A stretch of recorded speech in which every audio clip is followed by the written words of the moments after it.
In this class we want to talk about the influence of the macroeconomy. The macro environment comprises of all external forces that are out of an organization's control. Simply, there are many external influences that impact on businesses, but the businesses can't control them and they can't do very much about them. They just have to let them affect them and try to deal with it whatever way they can internally. So for example, the government may change its monetary policy so that rates of interest may increase. Well, that will affect business and investment and borrowing.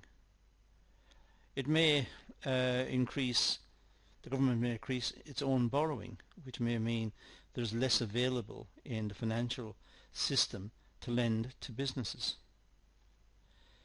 It could be that fiscal policy changes. For example, the government wishes to increase taxation. That may affect businesses as well, particularly if it's corporation tax or value-added tax. It may be that the government wishes to increase its expenditure in some parts of the economy. That may affect the business. It may be a positive effect or a negative effect, but the fact is it does affect the business. So those are just simple examples. In fact, there are many ways in which the external environment can impact on a business. The most extreme is when there is a state of war between countries. That may impact on businesses. It could be exchange rate policy. It could be the labour force and shortage of skilled labour. So there are different ways in which the external environment can impact on an organisation. But when it does impact, it will have repercussions on the profitability of the business and even the survival of the business. Organisations must be able to assess macro factors and forecast future changes that may impact on their organisation. Ideally, the management should have the equipment, the training for example, or the resources to buy in expertise to help them to interpret the impacts that changes in the environment will have on their business, so that they're able to take appropriate measures to protect the business, and perhaps if the external issues are good and positive, which they may be, the company is then able to exploit or capitalize on these positive aspects of the external environment. So to note there that we talk about the changes in the external environment, they're not all bad, they could be good. For example, the government may decide to spend capital expenditure on a new transport system in an area. Well, that may benefit the business. Organizations must work within the macro environment and manage changes to benefit them. The organizations have no choice but to work within the macro environment. We all live within the macro environment, and the fact that we live within the macro environment means we are all subject to changes in the environment. If the government introduces a new law, it'll affect us all perhaps. There's nothing as individuals we can do about that. The government may change the taxation rate, as I said, and we may end up paying more tax, but again there's very little we can do about it. So the organisation must work within the macro environment and must try to make the best of the situation that it faces. Now, here are some of the factors that can impact on business activity, and I'll talk about these in a little more detail in the later slides. I'm just going to go through a list at the moment just to outline what we're going to deal with. Well, we'll talk about the impact of the digital revolution, the impact of social technology, cyberspace security, BRICS markets, and I'll explain what I mean by that later. Global shift in economic and social power. Ethical and sustainable growth. Now let's talk about the digital revolution for a moment. We think about the digital revolution as something new, but in fact it's been around for a long time. But it does impact on businesses, and it's increasingly impacting on businesses because there's more empowerment of the customer. Customer knows the price of the product, knows what the competitors are charging, can access their websites, read about the design of the product, its attributes, where it's available, what discounts are available. It does have an impact on the business. The digital revolution is the advancement in technology, the shift from electronic and mechanical devices to digital technology. And that is a big jump for business. Now, in the world in which we live today, most businesses have adjusted to this. Most businesses are able to exploit the possibilities that the digital revolution has presented to them. But there are downsides associated with the digital revolution as well. Perhaps the loss of the personal touch. Small businesses, the more family-run organizations, which is much more attuned to the needs of the local customers. Now digital selling is on a global scale. We'll talk more about that in a moment. But organizations operating in the digital age are heavily reliant on technology for production and logistics. Companies must understand digital technology if they're going to compete effectively. Distribution and logistics is largely now controlled by computers. But so also it may be the case that within the company there will be computer-aided manufacturing.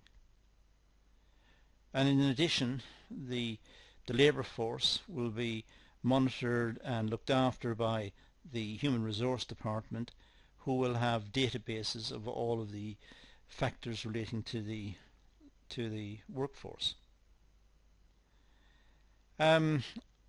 Marketing will want to present the product electronically online and place advertisements online.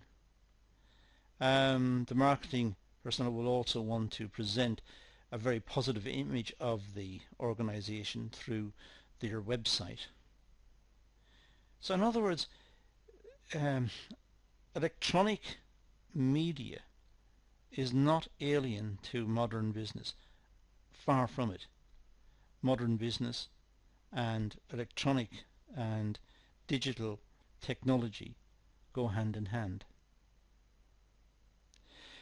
Technology advancements enable organizations to offer efficient and reliable products and services. There's more information flowing. Customers are able to give instant feedback on the product.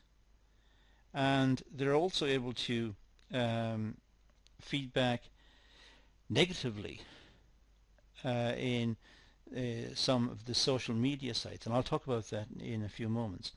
So it's important that the company monitor its own standards, monitor its quality, and monitor the product that it's delivering to ensure that the customers are happy with their purchases. So technology is not something which is done by academics or done in obscure research departments. Technology is everywhere, and by the time this video has reached the internet, there'll be even more intrusion of technology into business life. And it's not large businesses only, it's medium-sized and small-sized businesses. The corner store may have a lot of computer-aided technology, at its disposal in just monitoring its stock and giving it some sort of breakdown as to what's selling. Whereas in the past that would have been done by pen and paper, or even more still by somebody's memory, recalling that this item was selling well and that item's not selling so well. Regular stock takes, perhaps. So every day there is more and deeper penetration of technology into business life. Now, the impact of social technology. Well, social technology are software programs which deal with social interactions. Here we think of Facebook and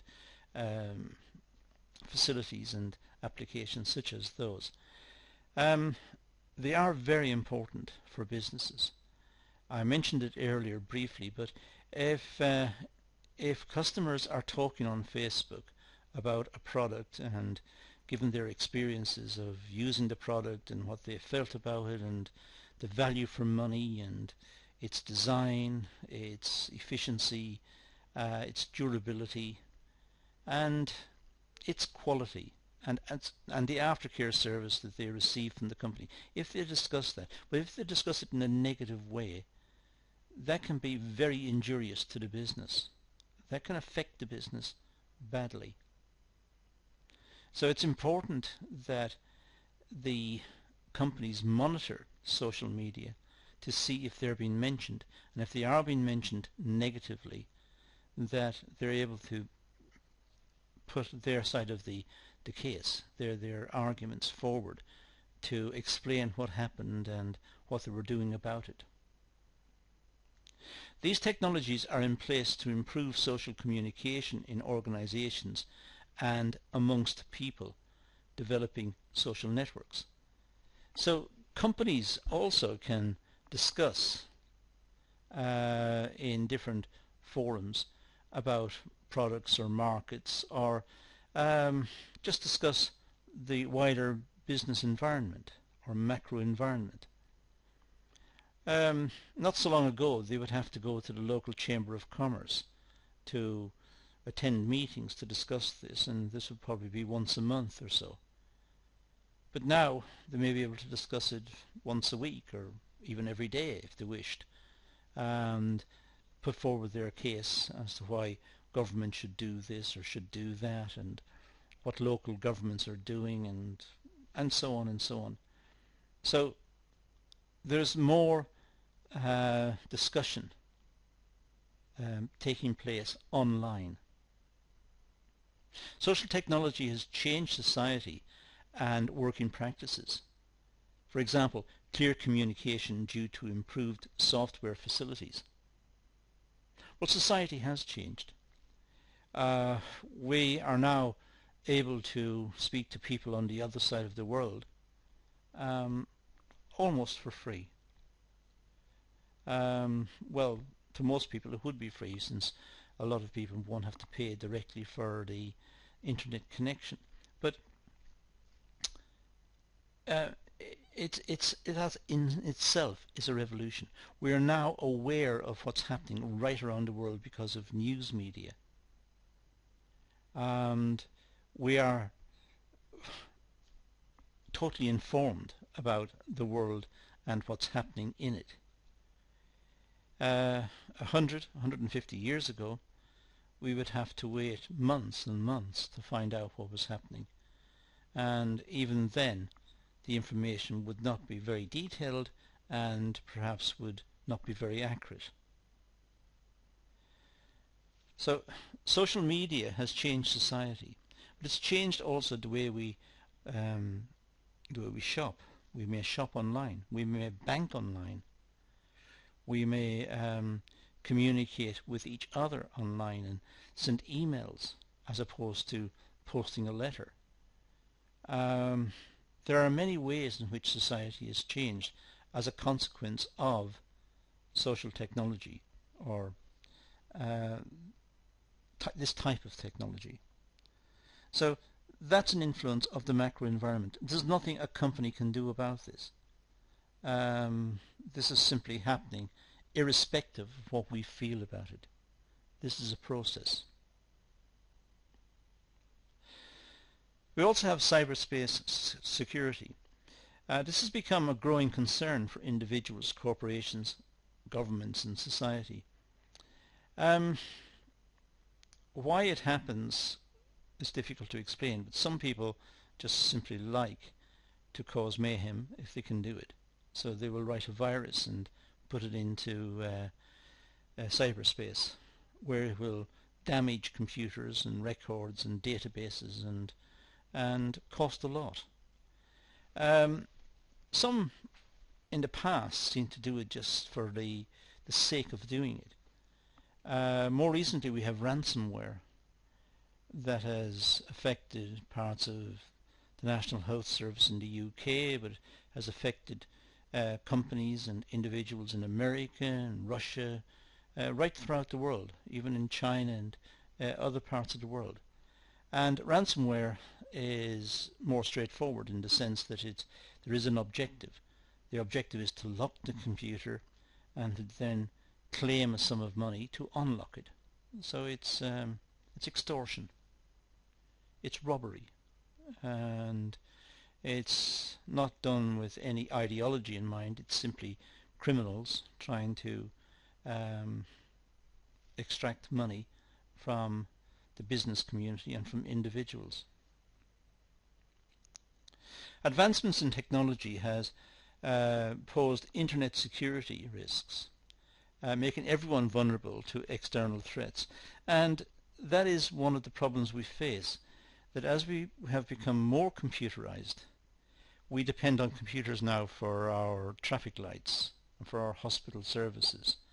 Schools need computers to keep records and to make sure that the administration of the school is efficient. Companies have computers for efficiency in communications, as I said earlier.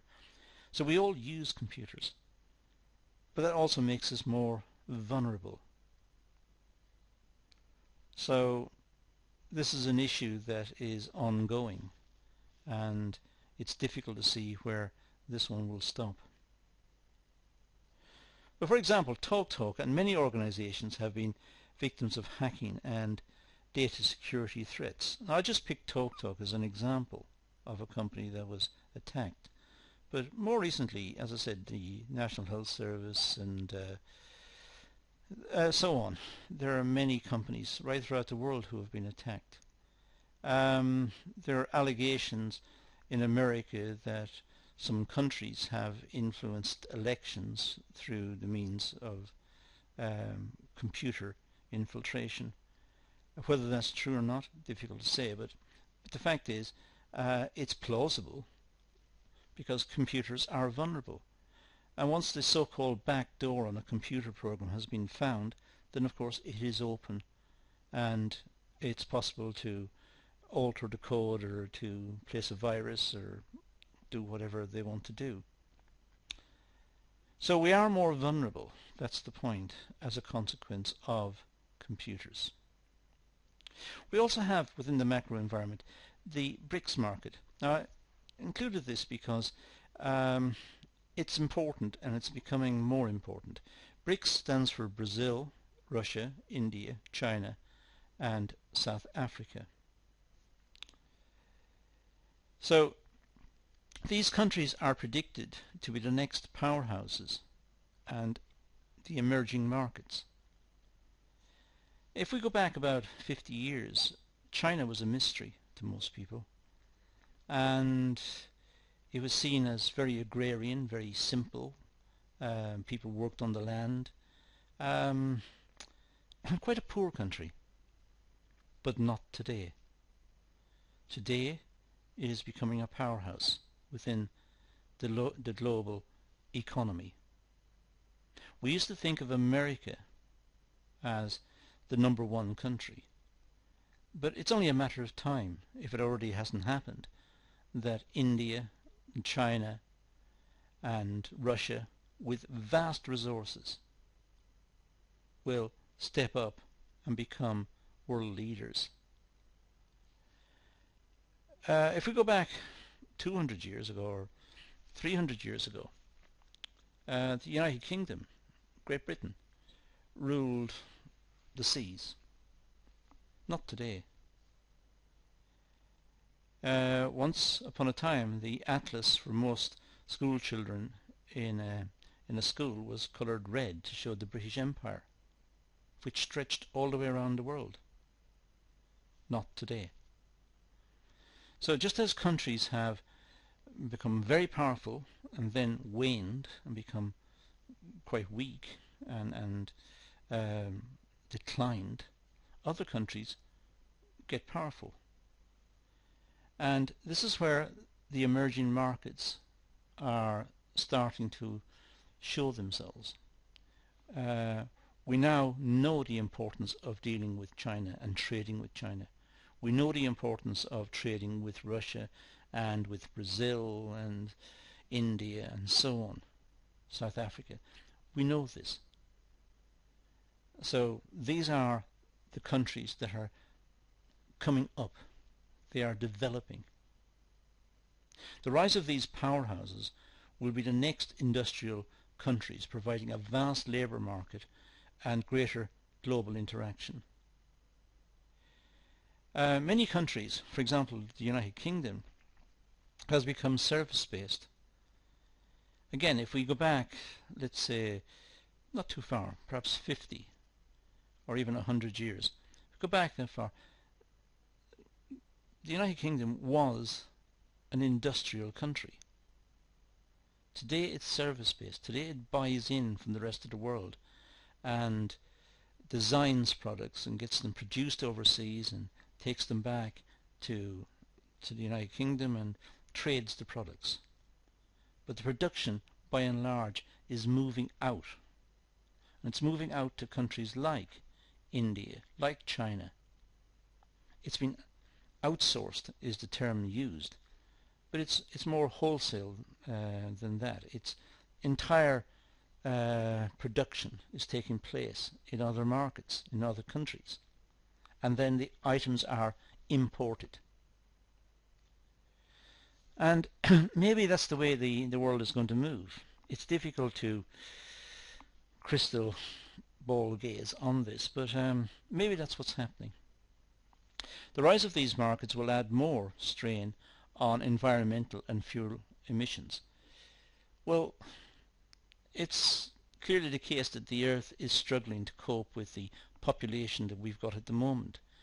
The Earth is also struggling because of the pollution that we're causing in the rivers, the streams, the oceans, the amount of plastic we put into the ocean, but the amount of toxic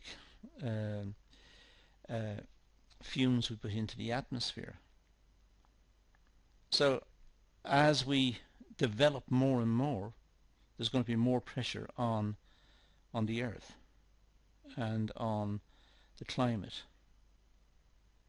And that again is a problem that we're facing, but it's in the macro environment. It's argued that each of us can do something about it by amending the way we work or the way we live.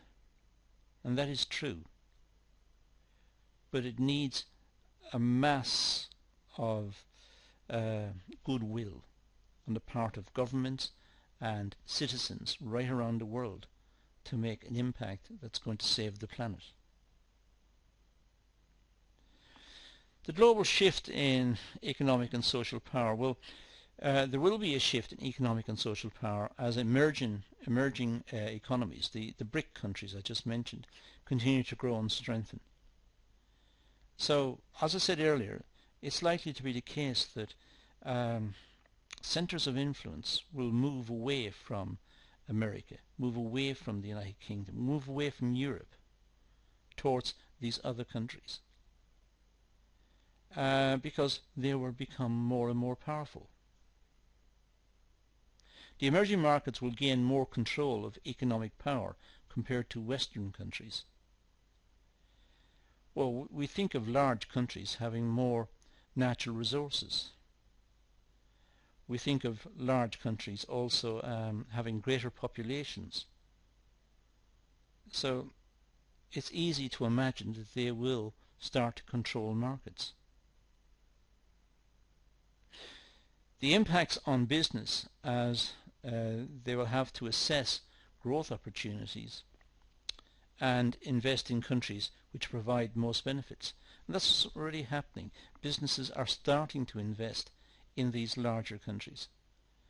The Indian and the Chinese revolution, industrial revolution, if you call it that, over the last maybe 30 to 40 years, was partially driven by the amount of outsourcing from the West, because it was cheaper to produce in those countries, because wage levels were cheaper and people who worked there perhaps didn't have the support or the protection of at the same level as, say, the trade unions had negotiated in the West, or governments had legislated for in the West.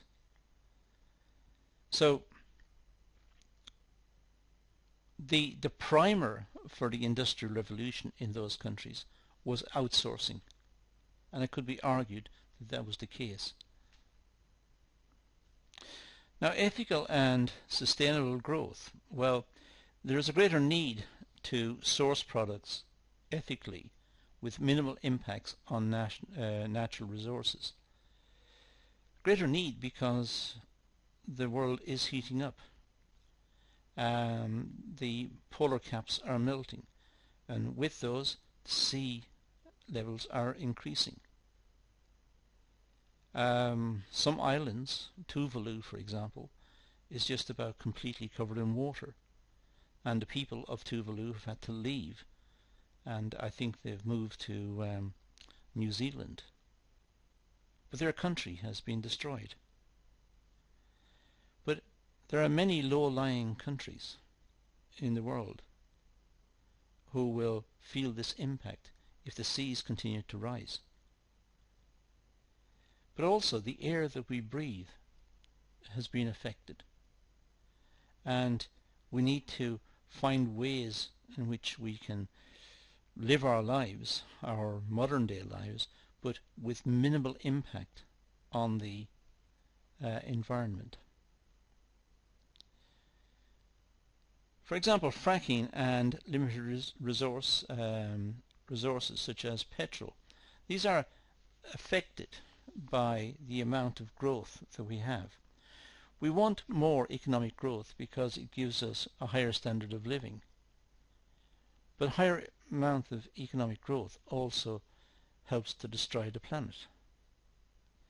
So paradoxically, we may benefit in the short run from having a better standard of living because of economic growth, but in the long run we suffer because we have helped to destroy the climate, to change the weather patterns in the world, to pollute the seas.